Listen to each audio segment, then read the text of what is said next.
Bem-vindo ao canal Atitudinal. Hoje eu trago para você o resumo do livro Escolhendo o Perdão de Nancy Leigh Moss. Aprenda com esse resumo os códigos do verdadeiro perdão. Escolhendo o Perdão é um livro que aborda como o perdão pode ser transformador em nossas vidas. Nele, a autora não oferece uma fórmula mágica para o perdão, mas sim, apresenta princípios bíblicos que podem ajudar na jornada para a liberdade. Então vamos para o resumo? O perdão é uma escolha. O perdão não é um método a ser aprendido, mas, sim, uma verdade a ser vivida. O espírito rancoroso causa destruição e enfermidade. É impossível superestimar quanto nossa recusa em perdoar faz mal às emoções, ao espírito e ao corpo. Com frequência, desperdiçamos preciosa energia mental e espiritual, remoendo lembranças de alguém que talvez esteja distante e inteiramente alheio a nossos pensamentos, ou que talvez não tenha a mínima consciência do ocorrido, e que, sem dúvida, não é afetado de maneira alguma por nossos pensamentos e nossas ações. Ser perdoado é tamanha doçura, que torna insípido o mel. Existe, porém, algo ainda mais doce, que é perdoar. A verdade divina tem força até mesmo para encarar situações em que o pedido de perdão nunca acontece, ou em que ele é impossível em razão de morte, ou de alguma outra restrição. Tem força para nos libertar e nos restaurar, de corpo e alma, por meio da dádiva do perdão. Não podemos esperar viver em paz com Deus, nem experimentar sua bênção em nossa vida, se nos recusarmos a perdoar nossos devedores. O rancor sufoca a graça divina, e permite que Satanás leve vantagem sobre nós. Seu sofrimento não se tornará nenhum grama sequer mais leve, se você acumular feridas e deixá-las supurar. Pelo contrário, se tornará mais pesado e difícil de carregar. Deus quer lhe dar graça, para prosseguir. Quer libertá-lo. O problema, como tenho visto em inúmeros casos, até mesmo, muitas vezes, em minha própria vida, é que ainda não identificamos nem reconhecemos o rancor dentro de nosso coração, ou simplesmente escolhemos não perdoar. Embora haja quem diga que é preciso perdoar e esquecer, a verdade é que o perdão, em sua forma ideal, exige que você encare quão profundamente foi ferido. Qualquer que seja o pecado cometido contra você, sua escolha de não perdoar também é um pecado grave. Na verdade, deixar de perdoar, muitas vezes causa em sua vida, problemas muito piores e mais duradouros que a ofensas sofridos. A decisão de perdoar, o levará a iniciar uma jornada rumo à liberdade. Quase todos têm uma pessoa, ou mais de uma pessoa, que não perdoaram. Essas feridas do passado, ou do presente, precisam definir sua identidade, o destino de sua jornada, e como você chega lá. O sórdido resíduo da mágoa, é uma fatalidade? Você acreditaria de verdade, se alguém lhe dissesse que a resposta é, não? O resultado de nossa vida, não é determinado por aquilo que acontece conosco, mas pelo modo como reagimos àquilo que acontece conosco. Temos escolha a respeito de como reagimos às circunstâncias da vida, e são essas atitudes que determinam os resultados em nossa vida. Enquanto crermos que a felicidade e o bem-estar são determinados por aquilo que acontece conosco, sempre seremos vítimas, pois muito do que acontece conosco está fora de nosso controle. Quando, como filhos de Deus, percebemos que sua graça é suficiente para todas as situações e que, pelo poder do Espírito que habita dentro de nós, temos condições de demonstrar graça e perdão a quem pecou contra nós, deixamos de ser vítimas. Em vez de abrir mão das ofensas que sofremos, e deixar que Deus seja o único, que é grande e forte o suficiente para lidar com o problema à sua maneira perfeita, justa e redentora, apegamo-nos à dor, e nos recusamos a soltá-la. Em vez de sermos cobradores de dívidas, usando o caminho do ressentimento e da retaliação, Deus nos chama a escolher o perdão, uma escolha pura e poderosa, e a buscar, sempre que possível, restauração e reconciliação. Em Colossenses 3, versículo 13, Paulo escreve, assim como o Senhor vos perdoou, também perdoai. Não há muito espaço para interpretação nem para negociação. Se nós, como cristãos, persistimos em guardar rancor, nosso coração se vê obrigado a lutar com o fato de que nossas ações constituem desobediência. Não perdoar é como beber veneno. É como beber veneno e esperar que outra pessoa morra. Essa é uma imagem forte daquilo que o rancor faz ao coração humano. Toda vingança é, por natureza, veneno, e, embora não tomemos o suficiente para acabar com a vida, mesmo que tomemos apenas uma pequena porção, ela contaminará todo o sangue, e tornará difícil que sejamos restaurados à saúde que antes desfrutávamos. Aqueles cuja amargura não os leva a buscar uma solução nos tribunais, a cometer crimes violentos, ou a desenvolver vícios recorrem a modos mais sutis de expressão, desconfiança silenciosa, insegurança, medos irracionais, sombria indiferença, agitação compulsiva e inquietação. Caso não haja confissão e arrependimento do pecado, mais cedo ou mais tarde, ele afeta todo o nosso ser, nosso bem-estar físico e emocional, nosso semblante e nossa forma de ver o mundo. Quando não tratamos das mágoas da forma como Deus quer, abrigamos ressentimento em nosso coração e, como uma infecção, ele supura e entra em nossa corrente sanguínea, até que, por fim, começamos a enxergar tudo o que os outros fazem, e tudo o que acontece conosco, pela lente da amargura. O termo grego traduzido por amargura no Novo Testamento vem da raiz pik. O som é semelhante ao significado quer dizer, literalmente, picar, perfurar ou cortar. Pode se referir a um objeto afiado, ou pontiagudo, ou a um gosto forte e amargo. Cedo ou tarde, a amargura em nosso coração vem à tona em nossa maneira de falar, e no tom de nossa voz. Maridos, cada um de vós ame sua mulher, e não a trate com aspereza ou com amargura.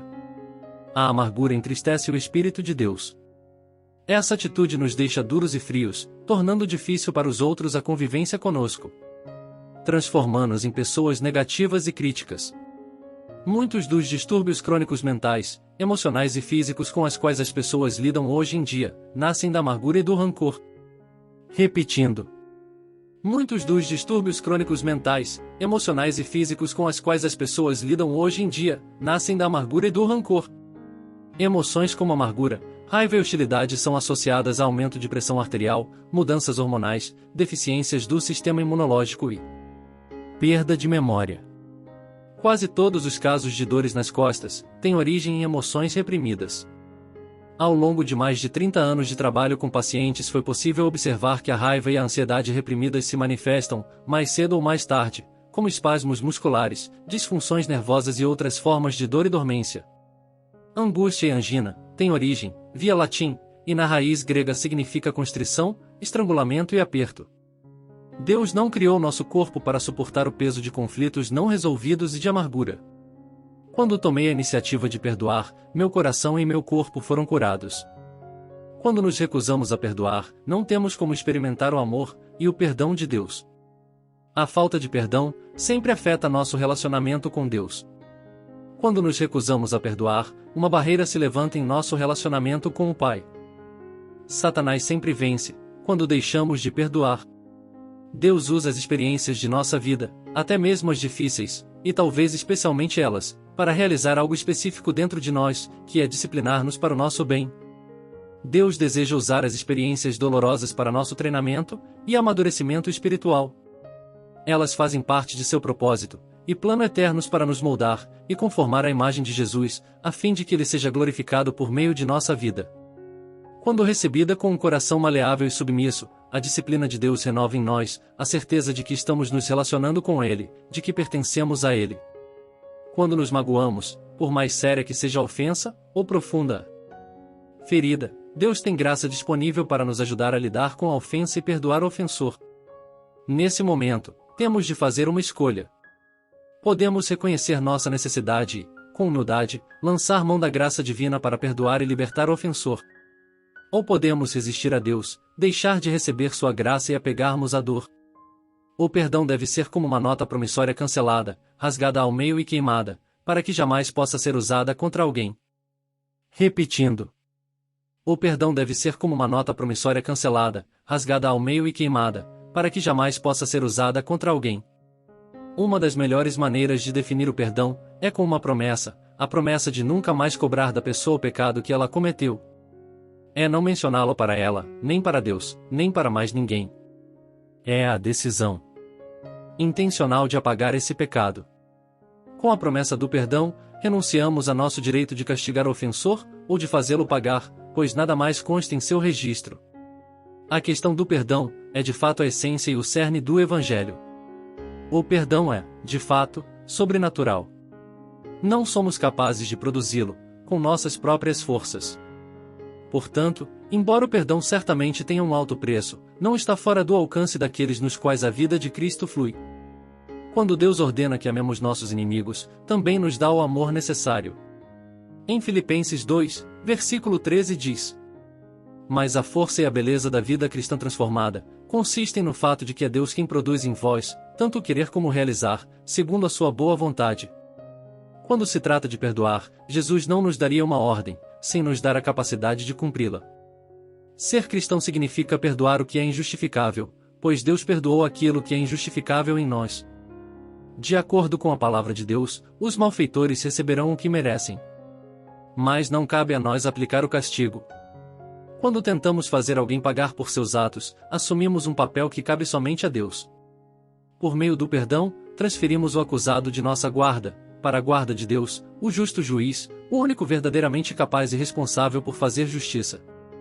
A dádiva mais restauradora de todas é a dádiva do perdão. Mesmo quando não conseguimos enxergar os resultados do perdão, podemos ter a certeza de que fizemos aquilo que Deus pede de nós. Não desista de seu cônjuge. Apresente-o a Deus em oração, e lembre-se sempre de que Ele fará por você aquilo que você não é capaz de fazer com suas próprias forças. Deus ordenou que as autoridades, tanto civis quanto eclesiásticas, castiguem os malfeitores e protejam os justos. É possível ter perdão em seu coração para com o cônjuge, filho, filha, patrão e, ao mesmo tempo, informar seu comportamento ilegal às autoridades, que Deus designou para tratar dessas ofensas, ou recorrer à liderança espiritual de sua igreja, para confrontar a pessoa impenitente. O cerne da questão do perdão é a cruz de Cristo. Nenhum perdão é possível sem a cruz. Se você é filho de Deus, o sofrimento pelo qual está passando será usado para conduzi-lo a um lugar mais profundo, no coração do Pai. Repetindo. Se você é filho de Deus, o sofrimento pelo qual está passando será usado para conduzi-lo a um lugar mais profundo, no coração do Pai. Em 2 Coríntios capítulo 5, versículo 18, diz: Mas todas essas coisas procedem de Deus, que nos reconciliou consigo mesmo, por meio de Cristo, e nos confiou o ministério da reconciliação. O custo exorbitante, com o qual Deus arcou para obter o perdão de nossos pecados, deve nos comover, até o fundo da alma. O perdão é um milagre divino da graça. É algo que somente Deus pode fazer. Se lhe parece impossível perdoar alguém que o magoou tão profundamente que talvez continue a tratá-lo de modo cruel e injusto, adivinhe só. É impossível para você. Mas nada é difícil demais para Deus. E Ele é o único que pode realizar a obra de perdão e reconciliação por você. Se nos sentimos impelidos a perdoar a nós mesmos, não é sinal de que duvidamos do perdão de Deus, ou de que simplesmente não estamos dispostos a recebê-lo? Se o perdão de Deus não é bom o suficiente para nós, o que há de tão especial em nosso próprio perdão?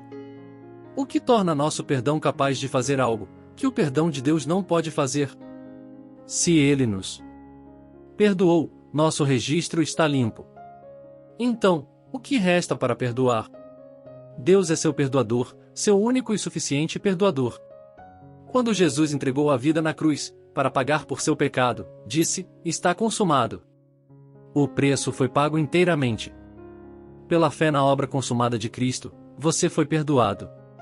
Nada que você tenha feito, ou que talvez ainda venha a fazer, pode remover 1 miligrama que seja, do peso de sua culpa. Nenhum pecado era capaz de criar uma nódoa que Deus não pudesse apagar.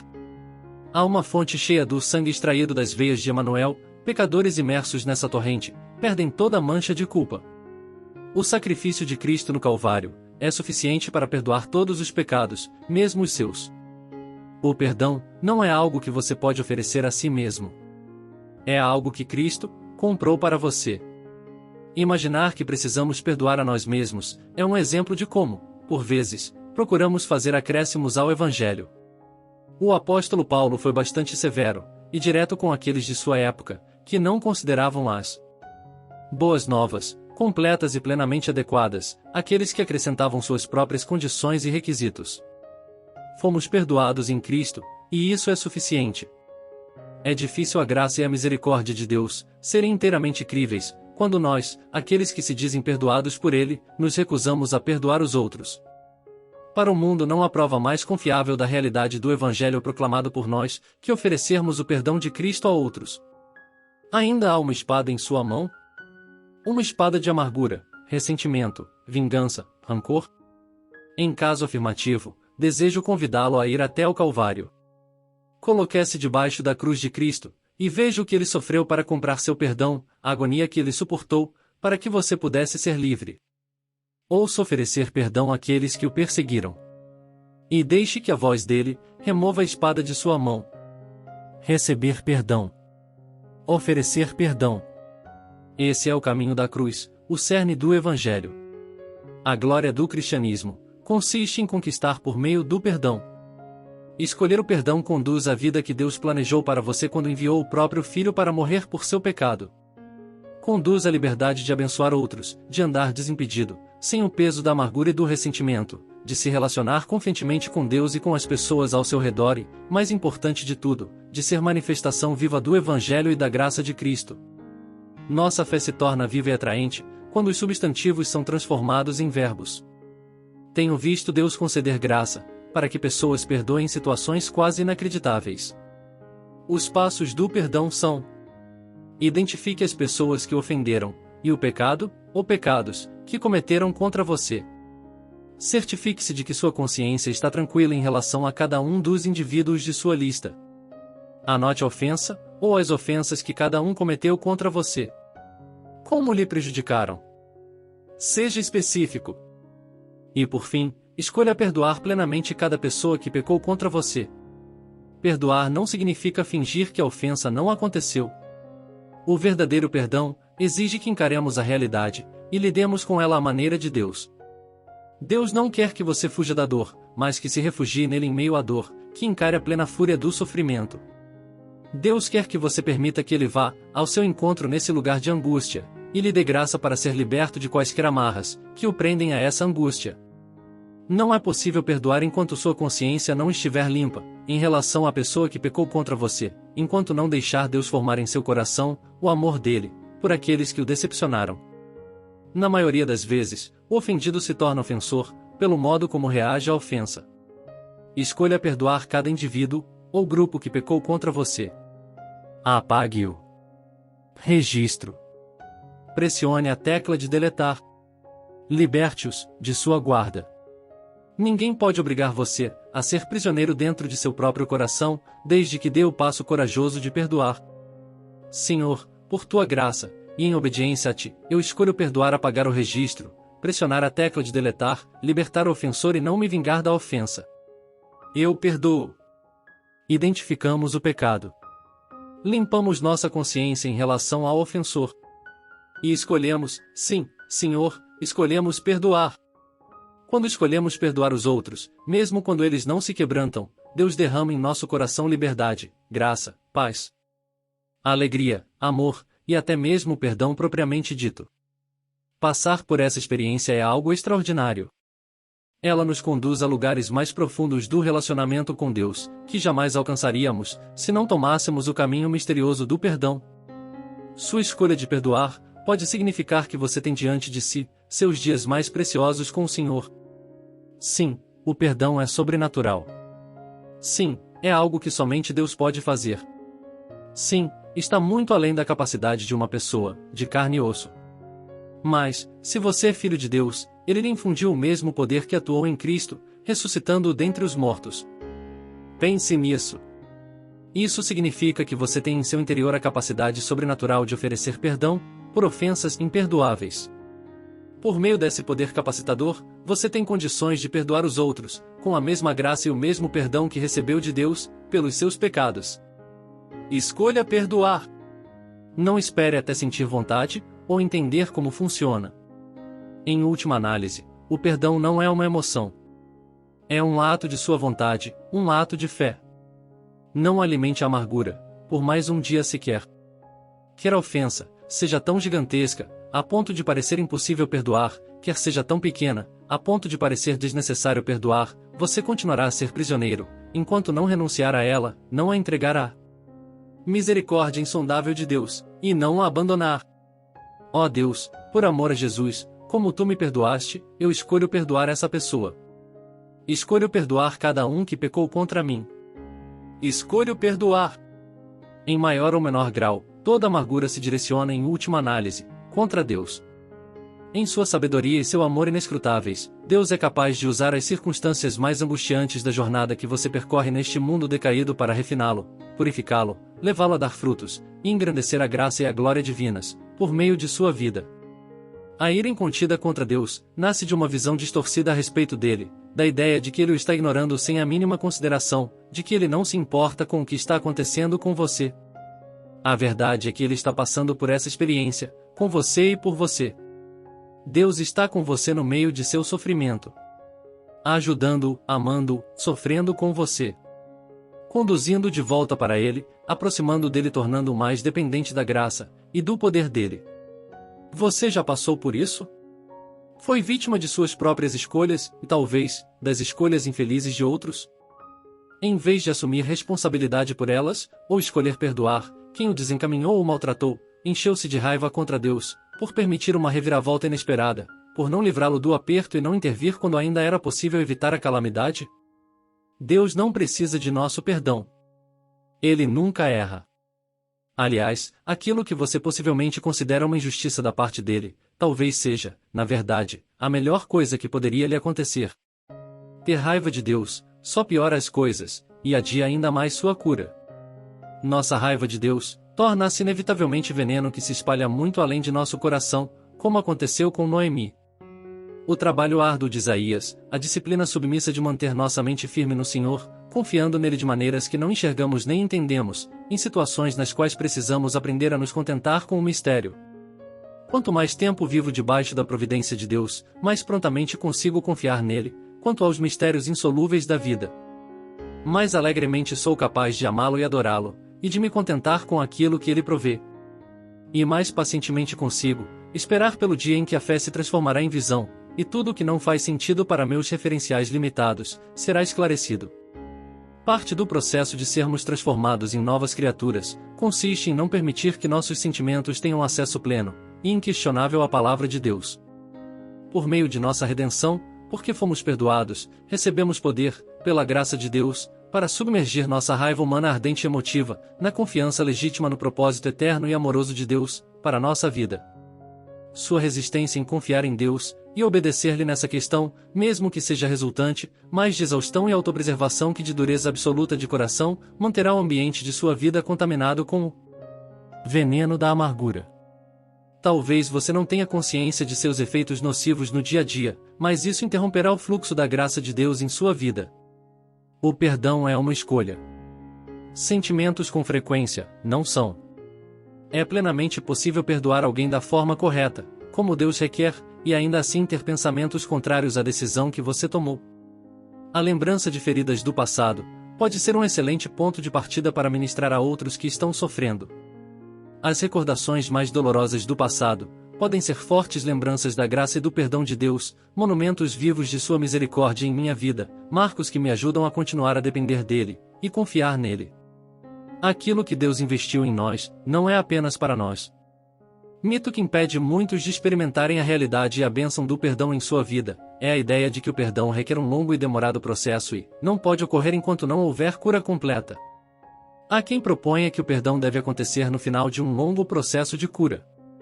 Embora seja verdade que a cura da mente, das emoções e do coração leva tempo, e implica um processo de crescimento, se esperarmos até estarmos plenamente restaurados para perdoar, é provável que nunca o façamos. O perdão pontual é seguido de um processo de cura e restauração, e não o contrário. A disposição de perdoar com frequência é o início da verdadeira cura. Tomar a decisão de perdoar permite que entremos plenamente no processo de restauração. À medida que amadurecer em Cristo, os frutos do perdão começarão a surgir. Seu coração se tornará mais sensível. Suas palavras perderão a acidez da raiva. Suas reações se tornarão menos precipitadas e rígidas, mais bondosas e moderadas. Para que possamos viver em paz com Deus e com os outros, o perdão tem de ser um modo de vida. Quando você se sentir sobrecarregado por sua incapacidade de lidar com a dor, quando sua mente for atormentada por respostas incisivas que você gostaria de ter dado a seu ofensor, quando o peso se tornar insuportável, tome a decisão de lançar suas preocupações sobre o Senhor. Transforme sua fraqueza em oração. Renda-se inteiramente à graça de Deus, e confie que Ele tratará da situação, à maneira e no tempo dele. Preocupe-se mais com seu chamado, do que com seu conforto. O plano de Deus, a paixão dele por transformar pessoas, por meio do poder do Evangelho, também é seu chamado. E uma forma pela qual esse plano se realiza, é na história de perdão que você viveu. Transigir, ou tolerar, significa demonstrar comedimento, ser paciente diante de provocações, ser longânime e estar disposto a suportar as ações, ou a inércia de outros estar disposto a relevar. Por certo, algumas ofensas precisam ser confrontadas e trabalhadas. Muitas outras, porém, aliás, a maioria delas, só precisam ser relevadas e deixadas de lado. Muitos divórcios poderiam ser evitados se um ou ambos os cônjuges simplesmente praticassem a graça da transigência.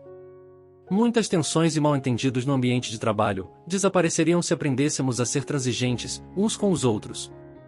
O exercício da transigência, ou seja, o exercício da tolerância em questões menores, é uma prática importante para oferecer perdão em questões maiores.